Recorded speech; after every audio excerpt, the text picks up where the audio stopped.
Good morning, good afternoon, good evening, depending on where you're watching this from.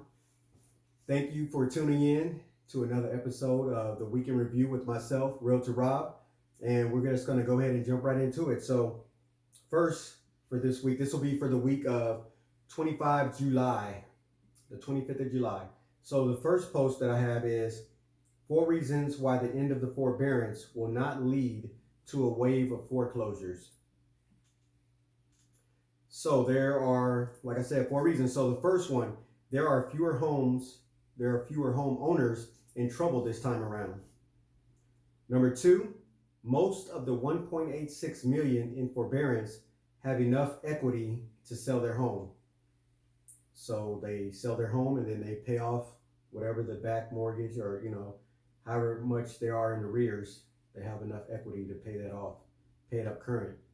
Number 3, the current market can absorb any listings coming to the market. So there's a housing shortage, So if these houses go into forbearance, that would just, feed and hopefully get us back to an equalized market, or a balanced market is what we call it. Number 4, and finally, those in power will do whatever is necessary to prevent a wave of foreclosures. So just think of it like this. The banks don't want the houses back. So whatever the person in the house is able, willing, capable of paying, they would rather have that than have a house sit vacant. So they'll do whatever they can, work out deals, payment plans, you name it, to keep that money flow coming in. All right, so that is that post.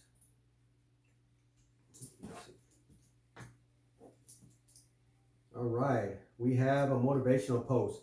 So it doesn't matter how slow you go, as long as you don't stop. Very important.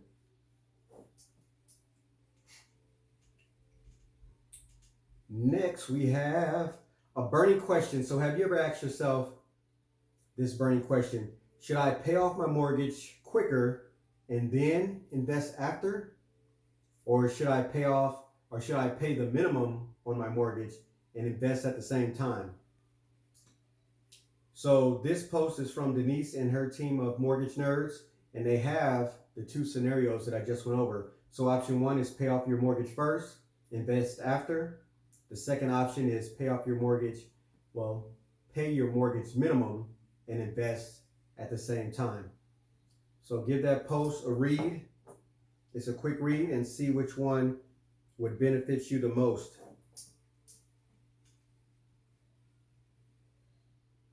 All right, next post. Typically, you should remain in your home for at least 3 to 5 years in order to gain sufficient equity.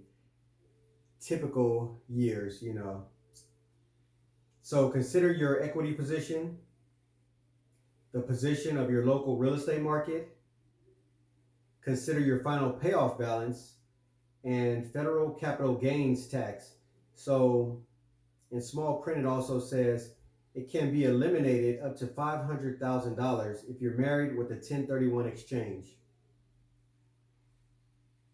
And I think the requirement for that, last time I checked, was living in the current home for at least 2 years to be able to use that 1031 exchange if you're applying it to your next property.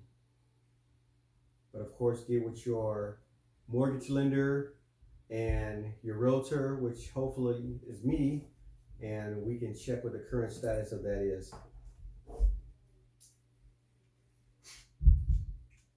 I think we have another motivational post coming up. We do. So if the world is a veil of tears, smile until a rainbow appears. Get it? It kind of rhymes a little bit too. Let's see. I have a habit of humming while I'm going to my next story.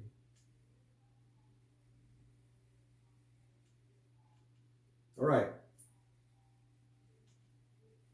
We are almost there. Okay, waiting to buy a home could cost you.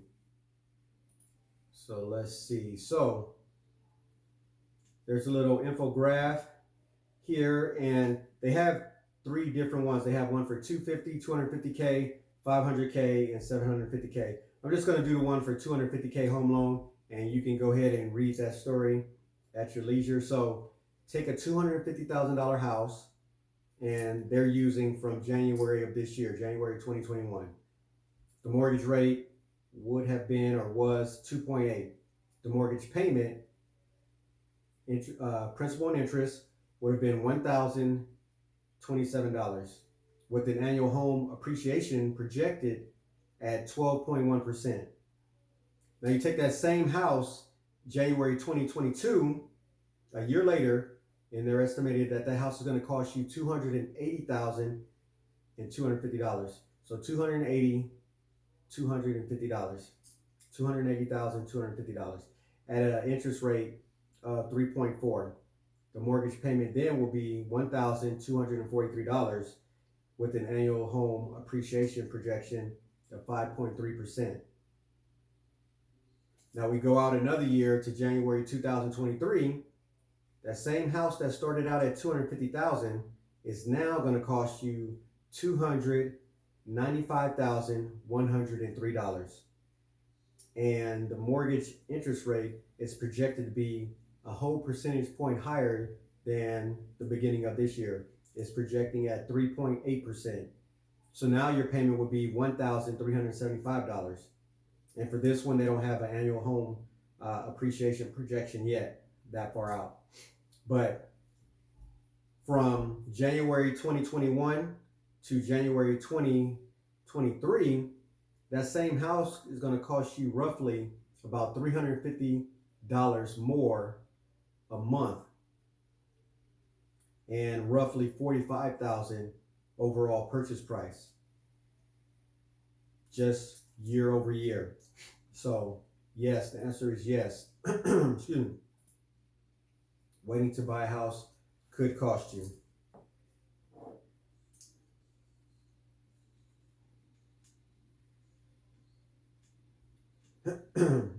Next we have another short video, this time from Denise and her team of mortgage nerds.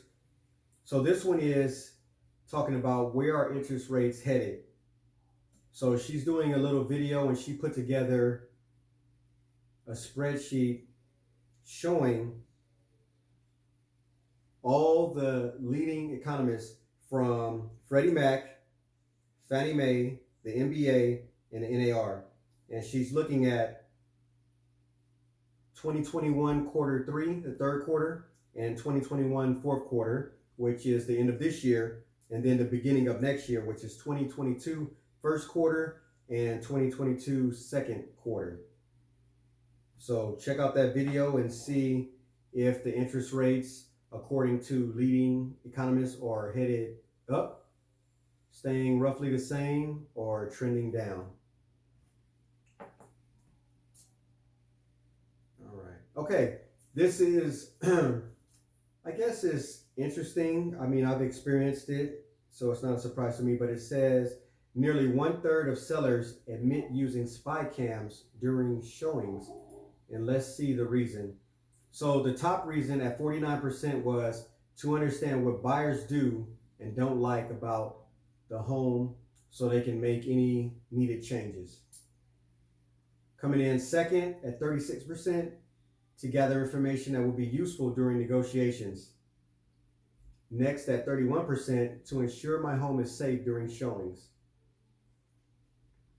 After that is 23%, to see what my real estate agent is saying about the home. And finally at 10%, I just always have the cameras on for security purposes. So the thing that I always advise my clients of is probably the second one, which is 36%, to gain information that would be useful during negotiations. So you don't want to be overly excited. You can't live without this house. You'll pay anything, because that's going to be used against you, to pump up your offer. So be careful. The walls do have ears, So try to contain yourself until you get back at least inside of your car, call your realtor on the phone, get back to his or her office, not even outside the door because the rings and everything else, they can hear you on the porch. So just be leery and weary of what you're saying. And I mean, it could be good or bad, but just be aware that most likely you are being watched and heard. I even had a situation where the owner of the house had cameras. I won't call them spy cameras, but they had cameras and they were actually interacting with my client and I, letting us know what certain rooms were used for and making sure we cut out all the lights. I missed one, so it was helpful in that. They said, "Did you cut off this light?" I was like, "Let me check." No, I didn't. So I appreciate you for that. So it was, I don't know, it was weird, but all in the day in the life of a realtor. All right, moving on. All right, how to buy a house before you sell, again from Denise and her team of mortgage nerds. So you have to be careful because a lot of these houses, they're moving so fast. A lot of sellers are asking for what's called a lease back, where you close on the house as a buyer, but the seller gets to stay in the house. Sometimes you charge them, sometimes you don't. Everything is negotiable. But I guess, or I should say, however, some sellers are asking 90 days plus. And according to this article, I guess lenders are required to file a deed of trust, which says that the max is 60 days. So be careful because if you agree to 90 days, it's going to change, revert back to that 60 days right before closing. And you don't want to have a surprise. Remember, surprises are not good when buying or selling a home. Okay, I also had an open house this weekend right in my backyard of Saginaw. I was out there Saturday and Sunday from 2 to 4. We had some people come through. We had some people stop and go, take pictures of the sign to get the listing agent's information, who is office partner of mine. So we did have some foot traffic in there, so that was good. And I also have a video of that. I have 2 videos of that. So if you're interested, take a look at that while it's still on the market. And I think this last one, I have some numbers for you. Everybody loves math. Let me see. Okay. So the impact of a lower interest rate, real quick. Okay, so on a $100,000 loan, a 0.125% difference in rate equals about $6 a month on a 30-year loan. So this increases your buying power. However, equally as important, it also helps you keep money in your pocket if you continue to look into the same price range. Over the life of the loan, that same 0.125% difference in rate equals approximately $2,000 in interest for every $100,000 of the loan. So with that, I appreciate you for tuning in for another week. Hopefully you got something out of it. If you didn't, send me a message. You can text me. You can send me a Facebook message, Instagram message. You can text me at 682-207-2477, and I will gladly answer your question in the next week's episode of the Week in Review with myself, Realtor Rob. So thank you again for tuning in. Like I said, until next week, take care of yourself and those around you. This is Realtor Rob signing off.